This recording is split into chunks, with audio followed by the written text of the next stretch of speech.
I think at this point it's been enough time. Many people have gone and seen this movie in theaters, and it's made a shit ton of money, to be fair. Over $500 million worldwide, 253 million in America, and I think partially it making as much money as it has kind of shot the narrative down about Shang-Chi, the Eternals, making a good amount of money because, well, they didn't make that much money when this thing's probably gonna make over $1 billion in 3 or 4 weeks. Yeah, guys. I feel like Shang-Chi, Black Widow, the Eternals, you can't call them successes. Yeah. They were outliers, and you can't even be like, oh, it was the Panorama, because the recent variant that's come out meant that less people were probably willing to go into cinemas. We even second-guessed it if we were gonna go, so it was a big thing that we decided to go see it, especially with this new shenanigans going about, but I can say for sure, we're glad we went, because next week we might not have been able to go, the week after might have been other problems. But guys, this was a cultural moment. This was Endgame 2.0, Infinity War 3.0, and I think for me, it was a better movie than Endgame. Maybe not as good as Infinity War, because that one just holds a special place in my heart. But this film somehow managed to leave you in a place between Endgame and Infinity War with the endings. You didn't feel as somber as you did at Endgame, and you didn't feel as hopeless as you did at Infinity War, but you kind of felt a bit of optimism. There is a feeling of, okay, this era's come to an end, and we are excited for the next era. I'm not sure if we said it there, but this is indeed very spoilery for Spider-Man No Way Home. Yeah. Definitely, if you haven't seen this film, don't watch this review. No, don't be stupid. don't be do it. playing stupid games, because No. then you're going to win very, very stupid prizes, and we don't want you playing that game. So don't do it. Hey, NarendraTheComic here! Nonsense! Yes, and right now we're going to be doing our review of Spider-Man No Way Home. And now, at this point, we saw this film like 4 days ago. Yeah. 5 days ago almost. So it's not really fresh, but the moments are imprinted in our heads. I remember every scene so well, but if I think about the film and the way it made me feel, it's kind of slightly lucid in the way it feels. It doesn't feel exactly real. But the moment we start talking about it, the moment I start thinking about it, it's right there. Ba-bam. Okay, let's go off the bat. The film starts, you're just kind of taken aback. You're like, oh shit, this is continuing from Far From Home, a film I really didn't like, but with the way they framed this film and the way they used the storytelling, they used that ending to its fullest, and I think I'll end up enjoying Far From Home more now after watching this film. Knowing what's coming. Yeah. Yeah, the repercussions are so real. At the end of Far From Home, you were like, it's not as good as I hoped it was going to be, but the end of this trilogy has more than made up for it. The introduction of them swinging through New York, being kind of mobbed together, you know, by randomers, people trying to jump after the both of them. Yeah. And then, boys, who busts onto the scene? It's Charlie Cox! Oh my god. You know what? I think that's a big gauge as to how involved our theatre itself, the people in it, were into the MCU. How engaged they were. Because there were people who had no idea what was going on. And there were others, like us, probably about 20 or 30, a small minority, who went bonkers. Who were hooting. Honestly, it was the biggest reaction I had was when Charlie Cox showed up on screen. Because it was the first big whoa moment. And the thing is, my man had one scene. He had like 1 minute. Like, literally, but he had such an iconic moment. There's this moment where they're talking about, okay, don't worry, Peter, we're going to get you off of these charges, it's going to be okay. And this brick comes through the window and he just grabs it. And Peter's like, how did you do that? And what's the line? I'm a really good lawyer.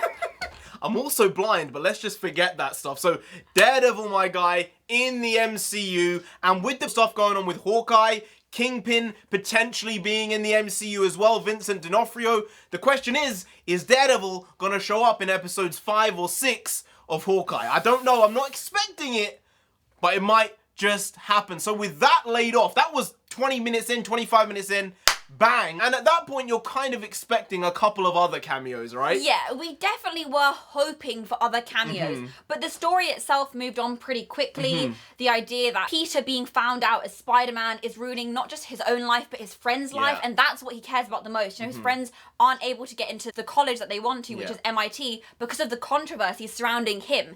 And he's a nice guy. That is Peter Parker. And he feels so bad for his friends that he goes to Doctor Strange to be like, can you do some magic mojo to kind of put the cat back in the bag?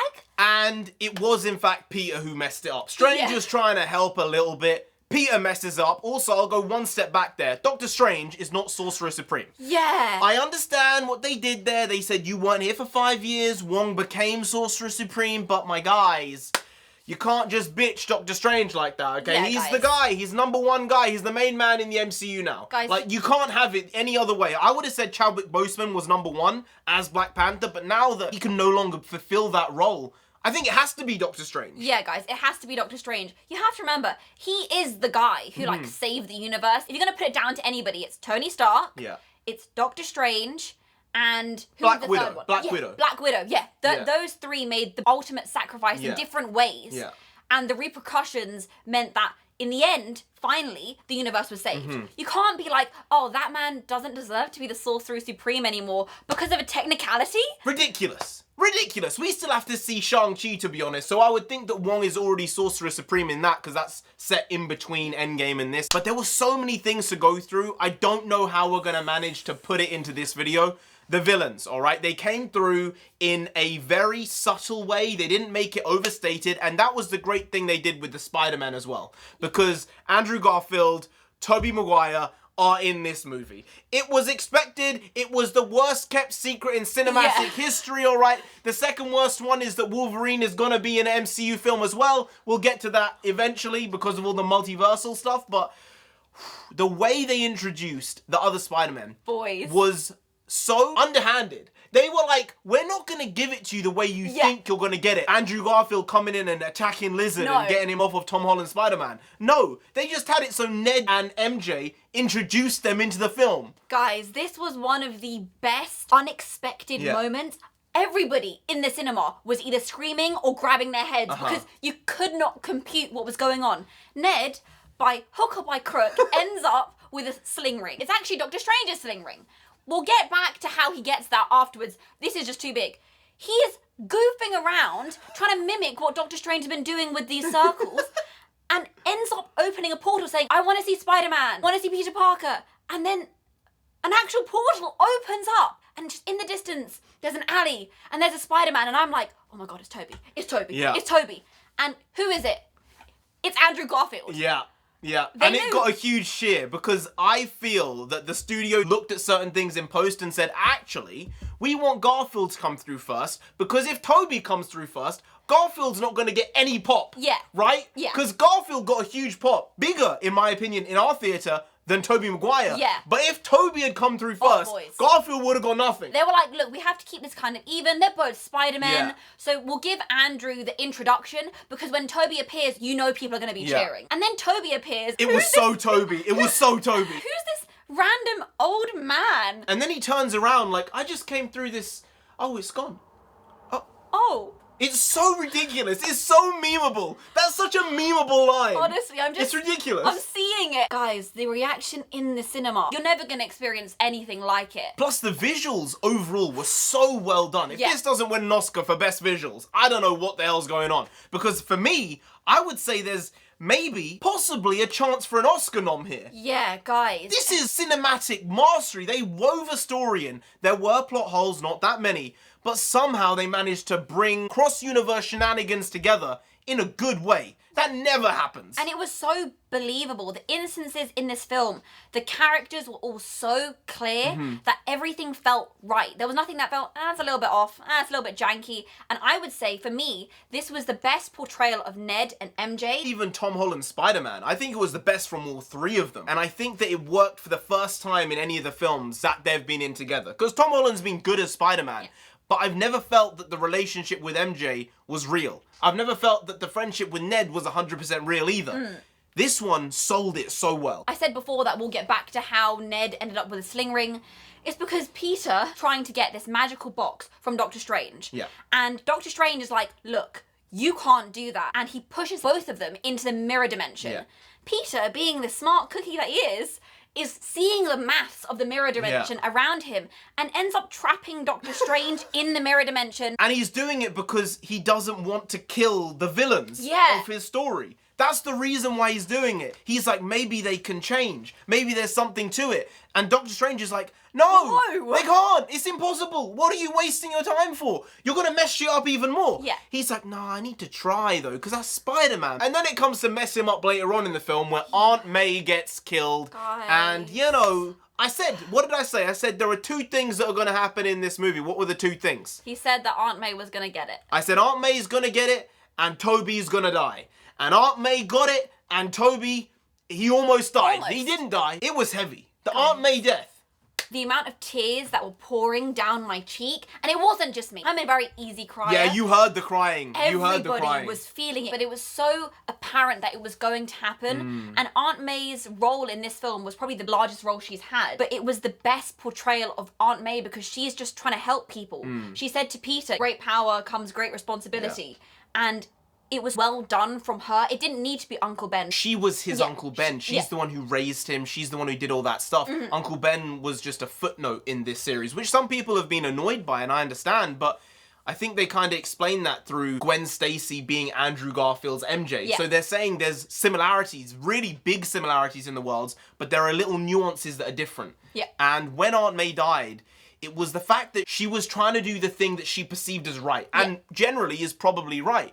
But when Spider-Man had got to the breaking point of saying, these people are not savable, I need to end it. And maybe in some ways he's being the responsible adult in that way somehow. Yeah. Because he's saying, we need to send them back to their worlds. This is messed up. Goblins just tried to kill you. This hasn't worked. And it was because of her line of thinking. Yeah. But she's still hammering home, you have to try. You have to help. He was on the breaking point. And when you got to the end of the film with this huge climactic fight scene with Goblin and Electro and Sandman and Lizard, the Green Goblin scenario was he would have done it. Yeah. He would have ended it then and there. Yeah. And Tobey Maguire stopped him. It was Andrew Garfield and Tobey Maguire. They had this moment as Peter was mourning the death of Aunt May and Ned and MJ bring over these other 2 Peter Parkers and they give him this advice. She's gone. We've had similar moments with our families. Yeah. And we've also followed that path of vengeance and it doesn't bring you anything. Yeah. And he kind of understands it. But in that moment, in the final fight scene, you see it and the acting was incredible. It overtook him in this visceral way. On the note of villains, we also have Venom showing up in the post-credit scene of this movie. And if you watched Venom 2 Let There Be Carnage, there was a huge connection to the MCU, and now Venom is kind of part of the MCU multiverse. Not the main continuity. He popped in, he popped out. The issue is that a bit of Venom, a bit of symbiote, got left behind in Mexico, I would think. Yeah. And now Venom's in the MCU. In the next trilogy, we're going to be seeing a version of Venom. Yeah. It better be good. And I think that the thing with this next trilogy is it's going to be a real look on Spider-Man. It's going to be the Spider-Man that we've read in the comics for years. It's going to be the Spider-Man from the 1990s TV show. It's not Tony Stark Jr. And I think that most fans have wanted this version of Spider-Man, which is going through college, trying to figure himself out and having no one to rely on. Yeah. And it's a huge shift. And I do believe that Tom Holland was kind of telling the truth when he was saying, this is the end of this world for me. It's not the same. I might take some time. I might not come back for a while. And you see why, because the way the film ended was, another thing I predicted, he's got to choose by the end of the film to be forgotten by everyone. Yeah. And that is a huge, huge point for the character. Now we have Spider-Man 2.0, which is really Spider-Man 1.0. Yeah. It's the version we all want. We want to see him swinging about with a regular mask. He's not going to have these animated eyes. No. He's going to be what we all want. We're going to see him be the photographer, going to uni, being a lab tech. It's mad. Crazy. They've retconned the world, in-world, while making it actually sellable and not making it feel super tone-deaf. Yeah. Sometimes with these retcons, it just feels so cheap because what you're saying is everything that's happened doesn't matter anymore. Yeah. And it feels like such a waste of time. You know, fans have invested into this. They've given thought, their physical time. But with this, the way they've done it is so tasteful. Yeah. It doesn't feel like everything that came prior doesn't matter anymore. It actually feels like that was necessary. This is a new part of his journey, of him actively making the decision to not go back to his friends and let them lead their lives because they're safer without him. And they'll have a better life without him. And it felt really earned. Yes. It felt really earned after 5 or 6 films of him being in the MCU. It felt like this is a jumping off point. It might be a sinking point for a little while for him personally as a character. Yeah. But there was so much good stuff tonally from this film. And I don't know when the next film's gonna come out now. Is it gonna be 2023, 4, 5, 6? They might take an extended gap now because while Spider-Man was the heart of the MCU after Tony Stark died, he can't be anymore. No, he can't. Because no one knows who he is. Even Doctor Strange, he kind of said an almost goodbye to him. Yeah, it was. He knows. That's it. Finding his own feet as your friendly neighborhood Spider-Man. We saw a bit of a textbook from him. He's finishing high school by himself. High school, yeah. He really is by himself. There's a lot of stuff going on internally for the character. Plus, with the next few films, you don't know what's going to happen. Is Wilson Fisk going to be involved in the movies? Is he going to be a Spider-Man villain? Are they going to take inspiration from the Spider-Man PS4 game? There's a lot of stuff that can be drawn together with that game and this next period of Peter Parker's life in the MCU. And I think that would be a really good mix to have. So I'm excited what's going to come next, especially because I've not been the biggest fan of this entire series. I think Homecoming was good. Far From Home was really, really bad for me. But this film tied it up in an incredible way. But again, bringing it back to the villains and the original trilogy, the point of the film was Spider-Man trying to make an active change and changing someone's fate. That was the whole point of this film in some ways, wasn't it? Saying you can change. And it's a big question as to whether you can change, whether people do really change, whether they ever have that in them to make that shift. And by the end of the film, he'd done it. At the beginning, there was this idea that Doctor Strange is telling Peter that, look, you have to find these villains, we're going to send them back home. As they're capturing them and leaving them in the Sanctum Sanctorum, Peter's understanding and getting from them that when they go back, they're all going to die. They're going to meet their death at the hands of their multiverse Spider-Man. Yeah. And Peter is thinking, I can't send these guys home to their death. Like, that's not right. It's like I'm an executioner in some ways, basically, right? you press that button and they're all going to... Well, it's not something that he stands for. And Aunt May is saying, you should help. Obviously, she dies because of it. But the whole process of getting there is him trying to figure out how we can help them individually. So he ends up curing Doc Ock and fixing the chip in the back of his neck. So the arms aren't the ones controlling him. He's now in control of them. He tries to help Goblin with an anti-serum for his madness. By the end, they're all regular humans again, and they're all happy to go back to their lives as not villains, which is such a big deal. Right? I think it's the whole thing with the multiverse idea now that there's the set timeline and you can change it within the universe, right? It happened with Loki, and I think this is an extension of that. While I think Loki was not that great a show and it took a lot of liberties and it fell very flat for us, I think that this really built on that, and Doctor Strange 2 is going to build on it even more. Yeah, so much so. There was a Doctor Strange, I would say, teaser. It wasn't a full trailer, as an end credit scene at the end. Boys, the visuals. Yeah. It was crazy. Guys, there were people walking out. What are you actually doing? You dum-dums. You dum-dums. It's been 10 years. You know you're getting some goods. What are you walking out for? It was It wasn't really a trailer, I don't think. It's not something they're going to put out because there was stuff to change. Maybe story-wise, they didn't want to give certain things away.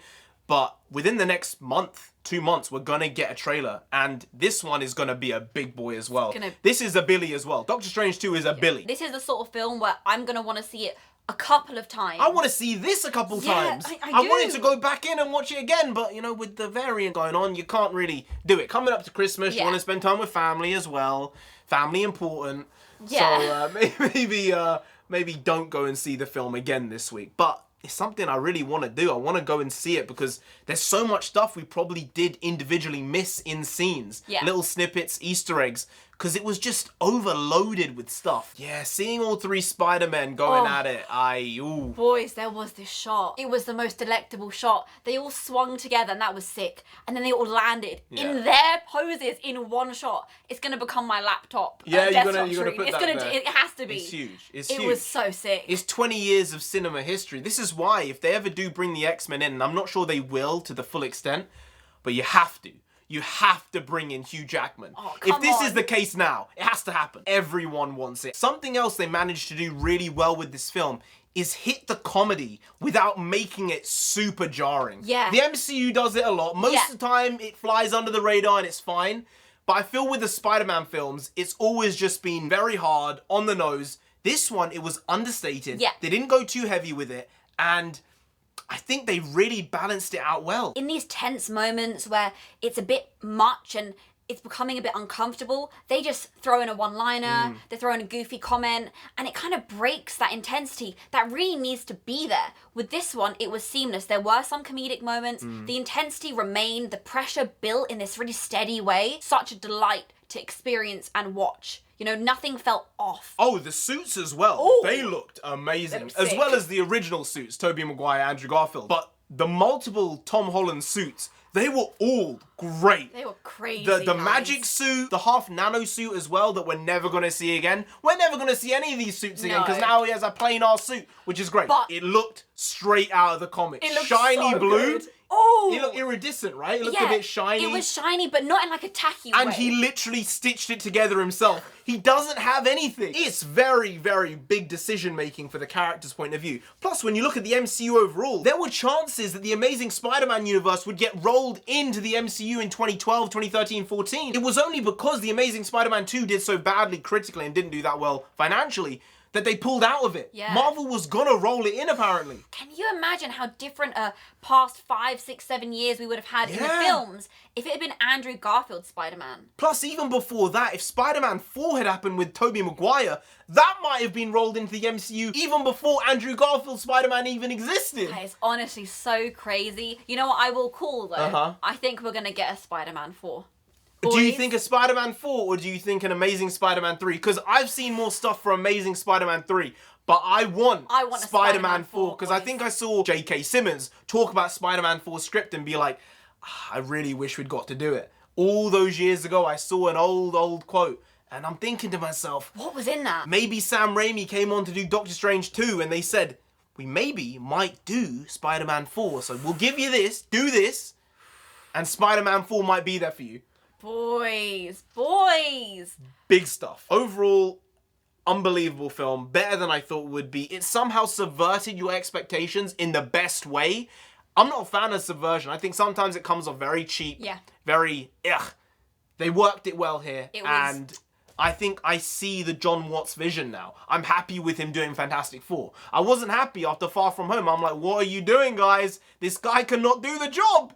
Nah, he had the long game. He had the long game in mind. He must have known to some degree that this is a chance, and they absolutely hit it out of the park. So, Spider-Man No Way Home. The title was apt. People were saying, what's the title really about? It's literally about Peter having no way home. His life is different.